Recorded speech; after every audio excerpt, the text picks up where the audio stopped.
बेटा को जिवाने वाले। बोल मदन मोहन लाल की जय। ऐसे श्री मदन मोहन लाल जी, ऐसे हमारे श्री वृंदावन बिहारी लाल, भरतपुर बिहारी लाल। तो ये कथा क्यों सुनाई? हमारे यहां प्रायोरिटी पहले बाकी के सारे कामों को और फिर उसके बाद ठाकुर जी को नहीं। यदि भक्त हैं, यदि वैष्णव हैं, यदि आप सांसारी हो तो निश्चित है बिहारी जी को चौथे पांचवें नंबर पे ही रखो। लेकिन यदि अपने आप को भक्त कहते हो, दुनिया से कहते हो कि हम वैष्णव हैं, तो ठाकुर जी को प्रथम स्थान दो। उसके बाद में संसार की कोई स्थिति होनी चाहिए। यह भक्ति का स्वरूप। पहले बिहारी जी से संबंधी वस्तु, पहले बिहारी जी की कथा, पहले बिहारी जी के संबंध की कोई भी क्रिया, उसके बाद कोई और क्रिया। और एक बात और कह दें, सावधानी के रूप में टर्म्स एंड कंडीशंस पहले ही बता दे रहे हैं। आप जिस दिन इस चीज को अपने जीवन में लागू करोगे कि पहले बिहारी जी, उस दिन से परीक्षाएं 4 गुनी बढ़ जाएंगी आपकी। क्योंकि ठाकुर जी फिर चेक करेंगे, अच्छा प्रायोरिटी हमें पहले, ले बेटा अब बता। बस उससे घबराना नहीं। कैसी भी परिस्थिति जीवन में आए, कैसी भी स्थिति, कितने भी भयानक झोंके जीवन में आ जाएं, अपने भक्ति की नींव को आप मजबूत रखना। बस विश्वास बिहारी जी के प्रति प्रबल है तो काले खां का पुत्र मरकर के पुनः जीवित हो सकता है। मीराबाई विष का प्याला पीकर के भी मृत्यु को प्राप्त नहीं कर सकती। गोस्वामी तुलसीदास का पूरा परिवार बिखरने के बाद भी वे मानस की रचना कर सकते हैं। गोस्वामी तुलसीदास जी का कभी चरित्र पढ़िएगा, कितने शत्रु थे उनके, कितनों ने मारने का प्रयास किया, लेकिन गोस्वामी जी का कोई बाल बांका नहीं कर पाया। बस ठाकुर जी विश्वास के लिए परीक्षाएं जरूर लेंगे, चेक करेंगे, देखें तो सही हम प्रथम प्रायोरिटी हैं कि नहीं, हम प्रथम स्थान पर हैं कि नहीं। इसलिए हमारा हाथ जोड़ के निवेदन, जो अपने आप को भक्त कहते हैं, पहले ठाकुर जी को प्रथम स्थान दीजिए, उसके बाद किसी और को। और इसी भाव को हृदय में धारण करके कथा सुनिए, सत्संग सुनिए, मंदिर जाइए कि प्रथम तो ठाकुर जी हैं, उसके बाद में कोई और।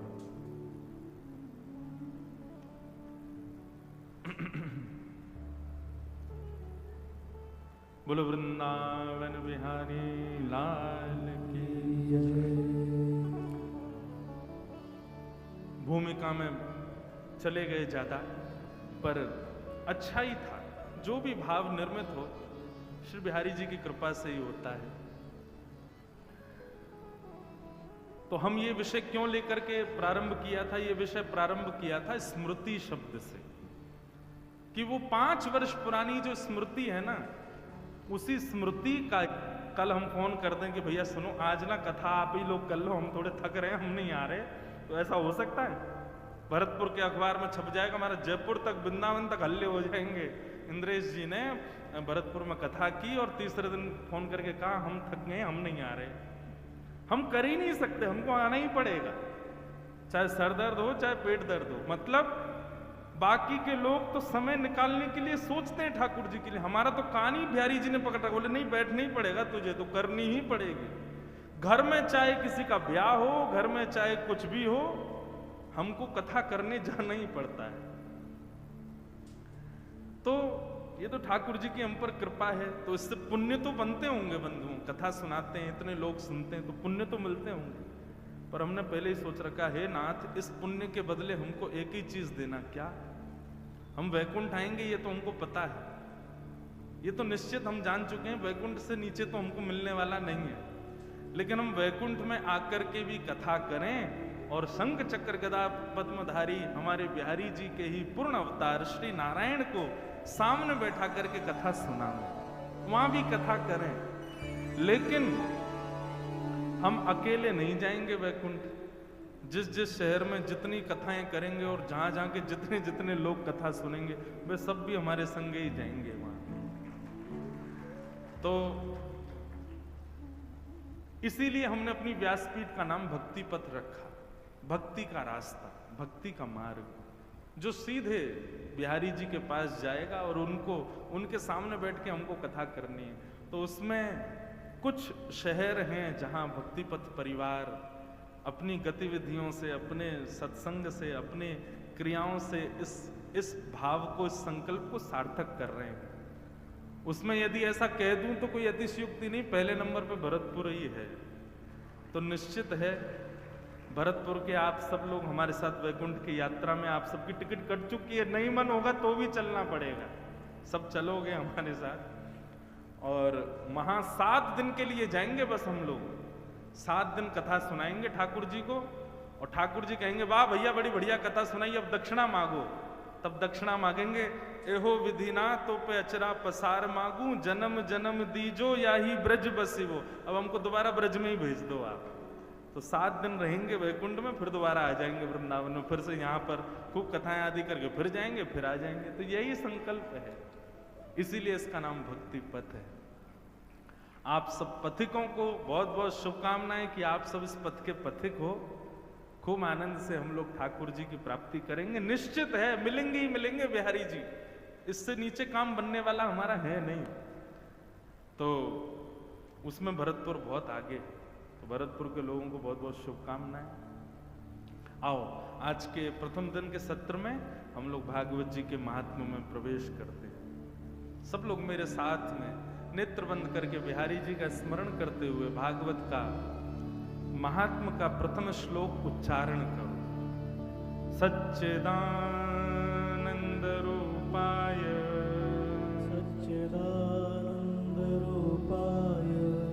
विश्वोत्पत्त्यादि हेतवे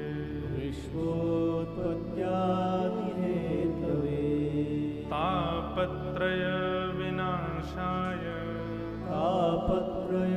विनाशाय श्रीकृष्णाय वयं नुमः।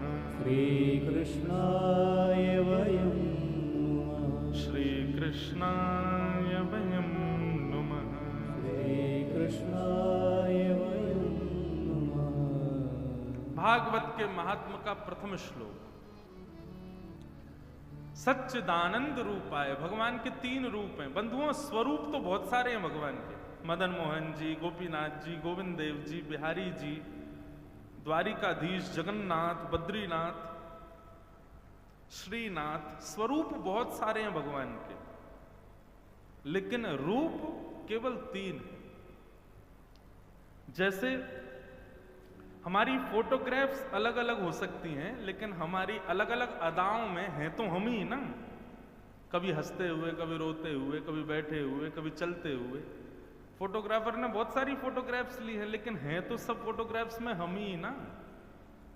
ऐसे ही बंधुओं ये जितने भी ठाकुर जी के स्वरूप हैं, ये सब भक्तों के द्वारा हृदय से प्रकट किए हुए ठाकुर जी हैं।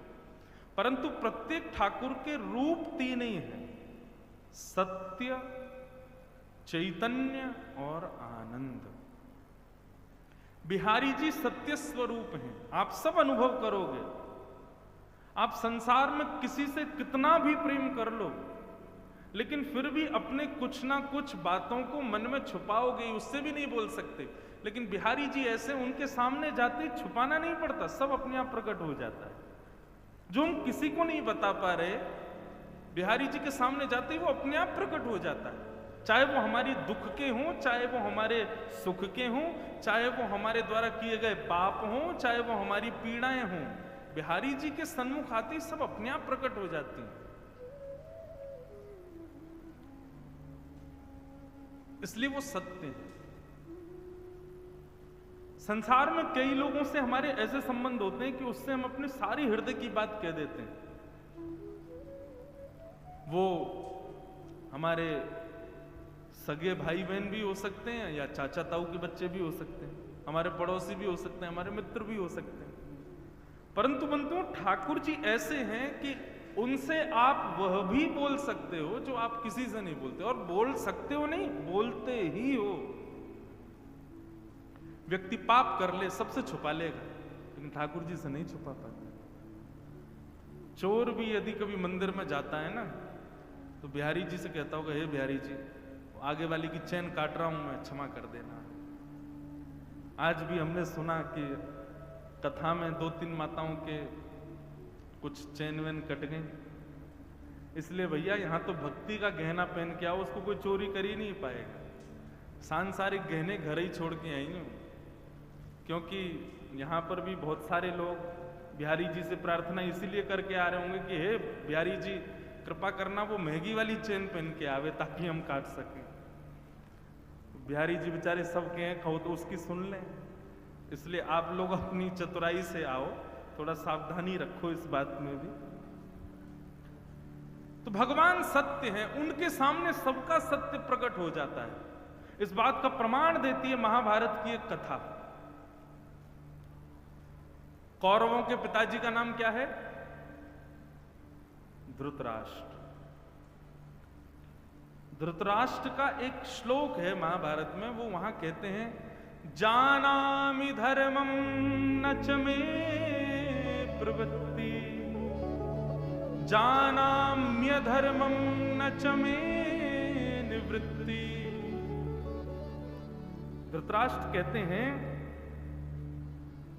मैं जानता हूं कि धर्म क्या है, लेकिन जानते हुए भी पता नहीं क्यों मेरा मन ही नहीं होता करने का। और मैं ये भी जानता हूं कि मैं और मेरे पुत्र जो कर रहे हैं ये अधर्म है, लेकिन ये जानते हुए भी पता नहीं क्यों मैं ना तो उनको रोक पा रहा हूं ना खुद रोक पा रहा हूं। मतलब व्यक्ति को पता है कि सही क्या है और गलत क्या है, लेकिन फिर भी वो गलत करता है। ऐसा हो ही नहीं सकता कि उसको पता नहीं था कि ये गलत है। सबको पता होता है कि हम गलत कर रहे हैं, हम अपराध कर रहे हैं, हम पाप कर रहे हैं, सबको पता होता है ये, लेकिन फिर भी हम करते हैं। तो अपराध करते हैं जानते हुए भी कि ये अपराध है, जानते हुए भी हम कर देते हैं। क्यों? हम 2 मिनट के लिए ऐसा विचार कर लेते, ठाकुर जी क्षमा करना, क्या करें, मजबूरी है, करना पड़ेगा। तो हमें यह बात तो पता है कि ठाकुर जी को पता है कि हमने ऐसा किया है, हमसे ऐसी वस्तु हो गई है, हमसे ऐसी क्रिया हो गई है। ठाकुर जी सत्य हैं, उनको सब पता है, उनसे कुछ छुपा नहीं। सत्य। भगवान का दूसरा स्वरूप है चैतन्य। बंधुओं, ठाकुर जी को कभी भी जड़ मत समझना। ये एक भक्ति में अपराध है कि ठाकुर जी को हम जड़ समझें। ये तो मूर्ति है, कुछ भी पहना दो, कुछ भी खिला दो, कैसे भी रख लो, नहीं, वो चैतन्य है, साक्षात चैतन्य। उनके प्रति चैतन्य का भाव रखना ही पड़ेगा, तभी आपकी भक्ति आगे को अग्रसित होगी। आप केवल ये भाव रखोगे ये तो मूर्ति है बस, आप भक्ति में कभी उस वस्तु, उस श्रेणी से कभी आगे नहीं बढ़ पाओगे। उनके प्रति चैतन्य भाव रखना ही पड़ेगा। हमारे वृंदावन के राधा रमन लाल जी का कभी दर्शन करो आकर के, आपको अनुभव होगा।